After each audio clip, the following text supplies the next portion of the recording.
The mid-20th century was defined by a specific type of aerial combat that had reached its absolute peak during the Korean War. In the frozen skies above the Yalu River, the world witnessed the first great jet versus jet duels. The North American F-86 Sabre and the Soviet Mikoyan-Gurevich MiG-15 became the iconic combatants of this era, characterized by high-speed turning engagements where the pilot's skill was mediated primarily through a gyro-stabilized lead computing gun sight and the destructive weight of nose-mounted machine guns or cannons. This period, immortalized as the Age of MiG Alley, established a paradigm where air superiority was a matter of kinetic energy, pilot stamina, and the mechanical reliability of rapid-fire weaponry. By the time the 1953 armistice was signed, the aviation community generally believed that the fundamental nature of the dogfight, a close-quarters, visual-range struggle for position, would remain the standard for the foreseeable future. However, the peace that followed was merely a strategic pause in a much larger ideological and technical struggle. As the 1950s progressed, the focus of global tension shifted from the Korean Peninsula to the narrow, turbulent waters of the Taiwan Strait. The Republic of China, having retreated to the island of Taiwan, maintained control over several offshore islands, most notably Kinmen and Matsu, located only a few miles from the coastline of the People's Republic of China. To the leadership in Beijing, these islands were a lingering provocation and a barrier to the liberation of Taiwan. To the leadership in Taipei and Washington, they were the front line of a global containment strategy against communist expansion. By 1958, the technical equilibrium of MiG Alley was beginning to fracture. The Soviet Union had provided the People's Liberation Army Air Force with the MiG-17, an improved Fresco variant that addressed the stability issues of the MiG-15 and introduced an afterburner, granting it superior speed, climb rates, and a significantly higher service ceiling than the F-86 Sabres, flown by the nationalist Chinese pilots. This technological disparity created a dangerous tactical environment. PLA Air Force pilots, cognizant of their advantage, adopted a doctrine of high-altitude sanctuary, cruising thousands of feet above the maximum ceiling of the Sabres and diving only when the conditions for a gun attack were perfect. The gun era was facing a crisis. The traditional tools of air combat were no longer sufficient to secure the skies. The stage was set for a second MiG Alley, but this time it would be defined not by the volume of fire, but by the silent, lethal intelligence of a new kind of weapon. The summer of 1958 was one of the most volatile periods of the Cold War, a time when the threat of nuclear exchange felt not like a distant possibility, but like an impending reality. The crisis in the Taiwan Strait did not erupt in a vacuum. It was deeply interconnected with events in the Middle East. In mid-July 1958, President Dwight D. Eisenhower dispatched U.S. troops to Lebanon to stabilize the government against a suspected communist-backed coup. This intervention enraged the Soviet Union and the PRC. In a joint communiqué issued on August 3, Nikita Khrushchev and Mao Zedong demanded the withdrawal of American forces from the Middle East. Failing to receive a satisfactory response from Washington, Mao orchestrated the shelling of Kinmen and Matsu as a showcase of proletarian internationalism and a direct probe of American commitment to its allies in the Pacific. On August 23, 1958, the silence of the Taiwan Strait was shattered by the largest artillery bombardment the region had ever seen. The PLA launched a massive shelling blitzkrieg, firing over 40,000 rounds at the Kinmen Islands in a single day. This was the beginning of the Second Taiwan Strait Crisis, an event that Secretary of State Christian Herter would later describe as the first serious nuclear crisis. The bombardment was not merely intended to destroy military installations, it was designed to blockade the islands, starving the ROC garrisons into surrender. The American response was swift and massive. Admiral Harry Felt, chief of U.S. Pacific Command, assembled the largest naval force since the end of World War II, including the supercarriers USS Midway and USS Essex. The U.S. Navy and Marine Corps rushed scores of combat aircraft to Taiwan, including F-104 Starfighters, F-100 Super Sabres, and F-86Ds. Yet despite this show of force, the rules of engagement remained agonizingly restricted. Eisenhower was determined to defend Taiwan, but sought to avoid a direct, unprovoked conflict with mainland China that could escalate into a global nuclear war. The burden of the actual combat fell upon the pilots of the Republic of China Air Force. The gravity of the 1958 crisis is best understood through the testimonies of those who lived within the flashpoints. For the soldiers on Kinmen, the crisis was a relentless rhythm of high explosives and isolation. For the sailors of the U.S. 7th Fleet, it was a period of constant vigilance and the surreal sight of a world preparing for the end. A veteran from a U.S. destroyer operating out of Kaohsiung described the atmosphere. When the sun went down, the anti-aircraft guns on the ground were manned. We could see the flashes of the guns on the island and hear the reports. We were part of the largest fleet assembled since World War II, but we were never told why. There were ships from horizon to horizon.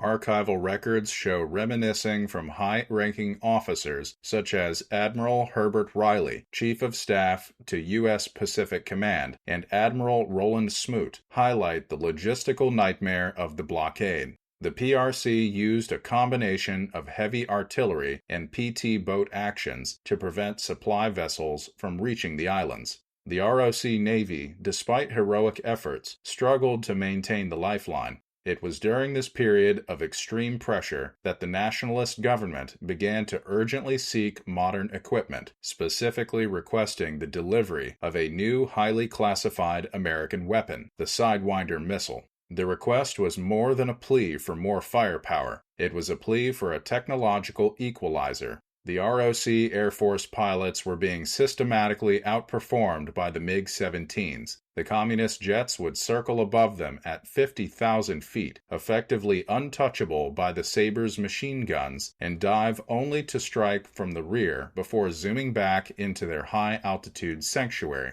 To break this cycle, the United States initiated one of the most secretive and influential military aid programs of the Cold War. Under a shroud of deep classification, the U.S. Navy embarked on Operation Black Magic, referred to in Chinese sources as Operation Bright Star. The goal was to provide the ROC Air Force with the AIM-9B Sidewinder, the world's first practical infrared homing air-to-air missile. This was a radical step. The Sidewinder had only recently entered U.S. service and was considered a crown jewel of American aerospace technology. In August 1958, a small specialized team from Marine Fighter Squadron 232, known as the Death Rattlers, arrived in Taiwan. They were joined by civilian technicians from China Lake and North American Aviation. Operating in secret hangars at Hsinchu Air Base, they began the arduous task of retrofitting 20 F-86 Sabres to carry the new weapon.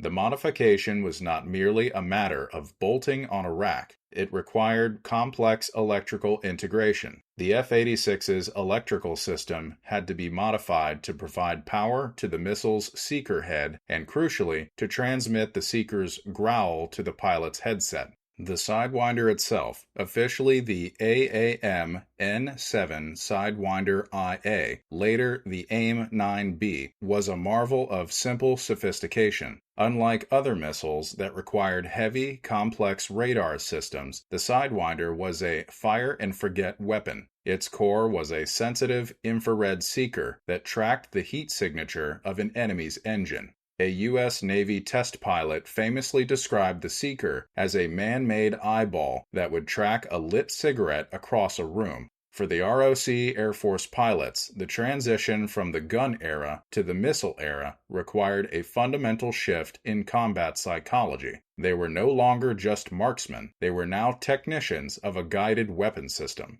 Secrecy was the primary tactical advantage of Operation Black Magic. If the PLA Air Force became aware of the missile's presence, they would simply maintain their high-altitude sanctuary and avoid the tail-chase engagements where the Sidewinder was most effective. To ensure the weapon's success, the training of ROC Air Force pilots was conducted under conditions of extreme realism. U.S. Air Force pilots flew F-100 Super Sabres to simulate the high-speed, high-altitude profiles of the MiG-17. The pilots were taught to listen for the growl, a low-frequency audio tone that changed pitch when the seeker locked onto a heat source. This tone was the only feedback the pilot had from the missile until the moment of launch. The training emphasized the ambush tactic. The Sabres would fly at a low altitude, appearing as easy prey, and wait for the MiGs to dive. Once the MiGs were committed to a descent and exposed their tailpipes, the ROC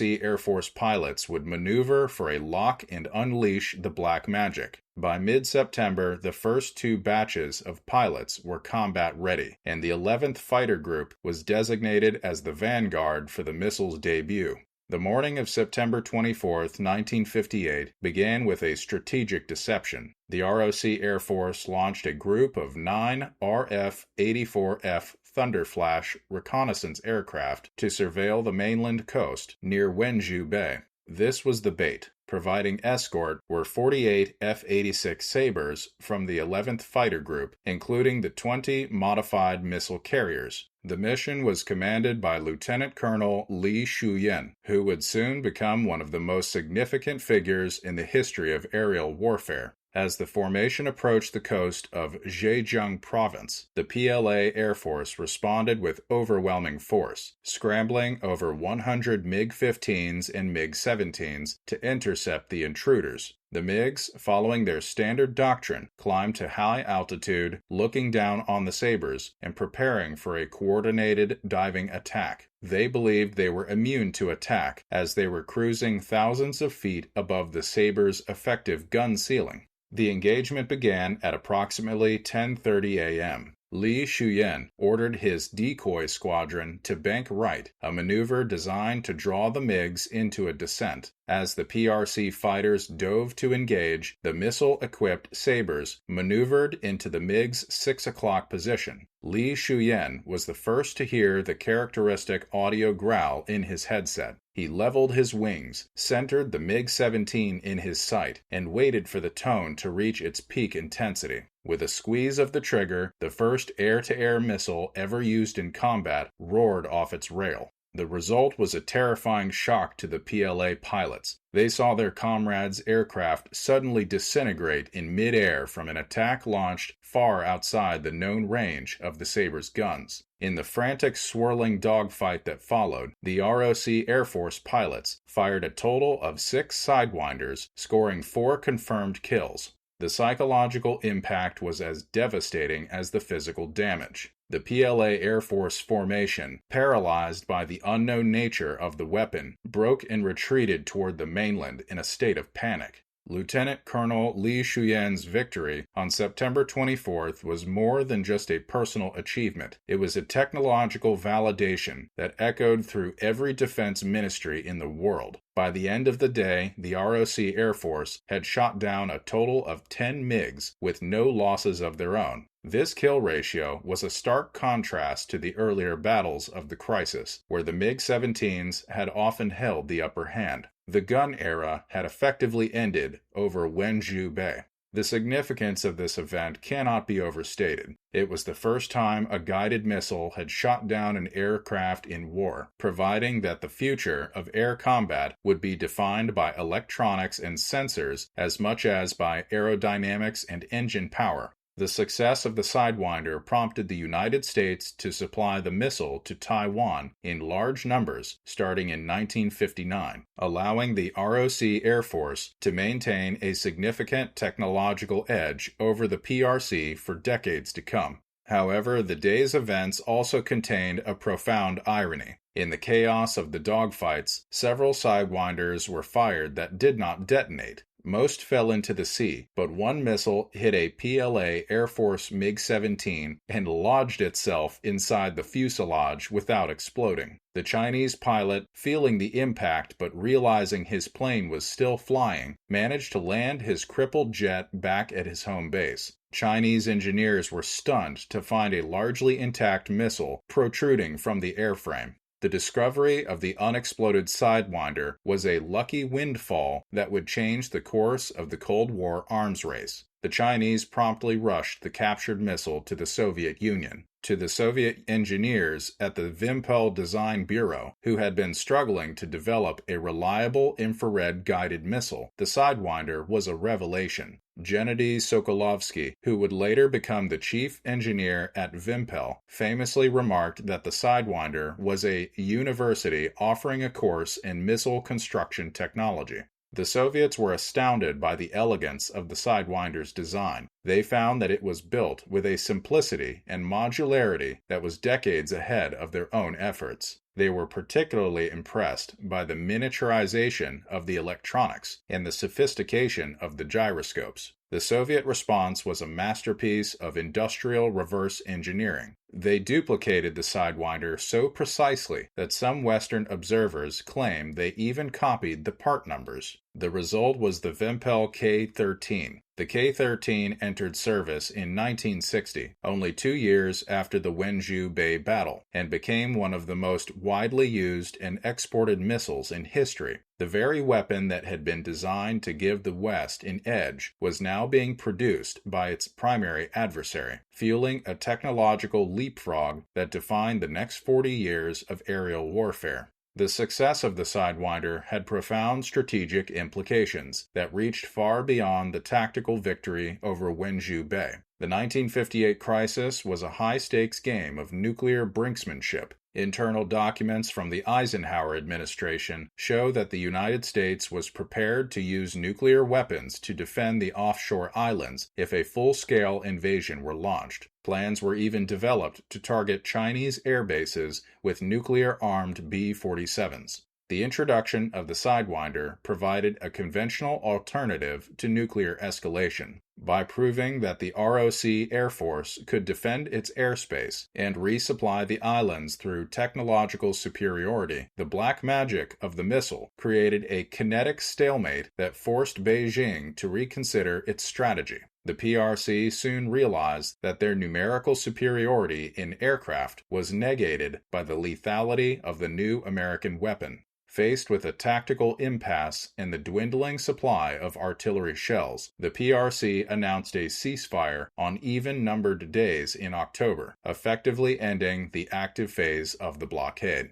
The crisis also catalyzed a significant rupture in Sino-Soviet relations. Mao was frustrated by Khrushchev's reluctance to provide full nuclear support during the crisis, while Khrushchev was alarmed by Mao's willingness to risk a global war over a few tiny islands. This divergence in strategic priorities was a key factor in the eventual Sino-Soviet split, an event that fundamentally altered the trajectory of the Cold War. The transition from the gun era to the missile era was not without its growing pains. The success of the Sidewinder in 1958, achieving what some estimated was a 60% kill rate, was partially due to the element of surprise. By the time of the Vietnam War, however, the effectiveness of early-generation missiles had plummeted. U.S. Air Force Sidewinders over Vietnam achieved a kill probability of only 18%, as pilots learned to maneuver aggressively to break the seeker's lock. This decline highlighted the fundamental limitation of early infrared missiles. They were rear aspect only, requiring a clear, non-maneuvering target to maintain a lock. The high humidity and rapid altitude changes of the Pacific and Southeast Asia theaters also plagued the uncooled seeker heads, often causing them to lose tracking or fail altogether. These challenges led to the development of the all-aspect missiles of the 1970s and 80s, such as the AIM-9L 9 Lima, which could be fired from any direction and became the death ray of the Falklands War.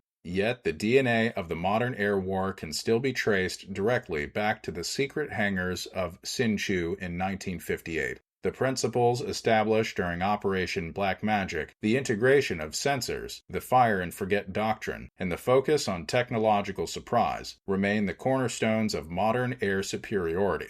The F-86 Sabre, the hero of the first MiG alley, ended its career as the pioneer of the second, proving that even a legendary platform can be reborn through the application of advanced tech. The official histories of the 1958 crisis often focus on the grand strategy of Eisenhower and Mao, but the personal accounts of those in the 7th Fleet provide a different perspective. One notable testimony comes from the grandson of a sailor who served during the crisis. My grandpa told me they shelled mainland China. He was very clear on that. His Navy papers said he was awarded the Foreign Expeditionary Service Medal for the battle off Quemoy and Matsu. The history books do not line up with what he said. This discrepancy reflects the deep secrecy that shrouded the U.S. involvement in the conflict. While the official stance was one of logistical support and escort, the reality on the front lines was often much more aggressive. The assembly of the largest fleet since World War II and the deployment of supercarriers like the Midway and Essex created an environment where the line between defense and offense was frequently blurred.